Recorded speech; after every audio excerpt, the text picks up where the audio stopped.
Namaste, this is Dr. Ashwini Kare from India. I'd be presenting my paper on culturally suitable pelvic floor functional training in the puerperal period, feasibility, acceptance, and compliance. My disclosure form. The puerperal period is the most crucial period in a woman's life. The entire body is susceptible to changes in regard to any changes in the physical, psychological, as well as in the social surroundings. Slightest changes contribute to major effects on the mother. Any increase in the intra-abdominal pressure may lead to immediate postnatal complications or even urogynecological complications in the later life. Throughout the globe, the postpartum period is considered religious and many traditions are present pertaining to this period. The cultures followed by the Western countries are technocentric, whereas non-Western countries follow ethno-kinship cultures. These cultures have a huge impact on new mothers. Though postnatal physical therapy has been proven beneficial in the immediate postpartum period, it is not being practiced routinely in many countries, including India.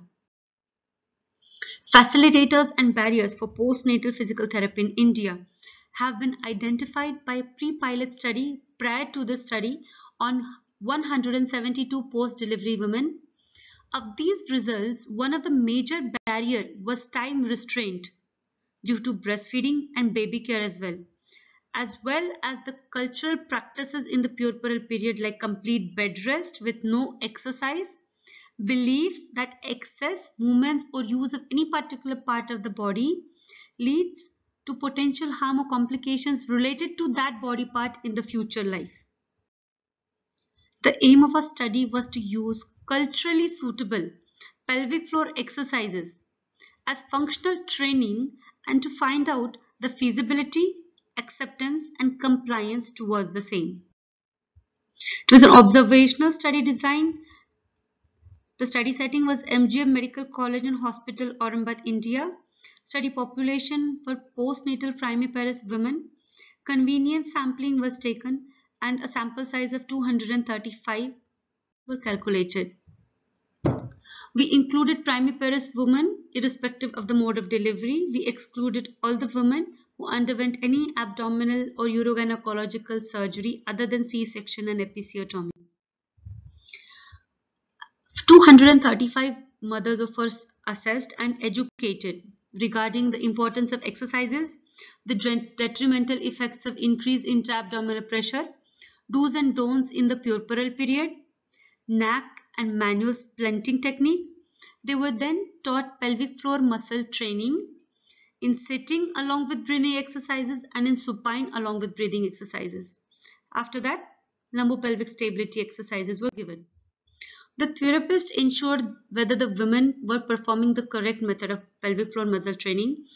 After breastfeeding was established successfully, the mother was then encouraged to do pelvic floor muscle training along with breastfeeding. She was then taught to perform pelvic floor muscle exercises during the various activities of daily living like sitting. Hot water fermentation given to the perineum, which is a very common practice in India, when massage was given to her, and during other activities according to her routine, which pertains to her cultural practices as well. They were then called for follow-up at 6 weeks and 3 months postpartum. The pelvic floor muscle strength was measured at 6 weeks postpartum and 3 months postpartum. After 3 months, the assessment pro forma included questions which in regard to her compliance to pelvic floor muscle training and the best possible time she was able to give for exercising. The results were then analyzed.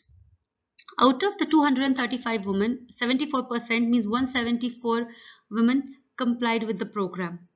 Out of that, 75% found that breastfeeding was the best functional training to perform pelvic floor muscle exercises, whereas 18% found they were more comfortable to perform pelvic floor muscle training along with hot fermentation given to the perineum, while 11% found that other activities of daily living were a better mode for functional training of the pelvic floor muscle. Majority of the women were comfortable while breastfeeding and found more time for the repetitions.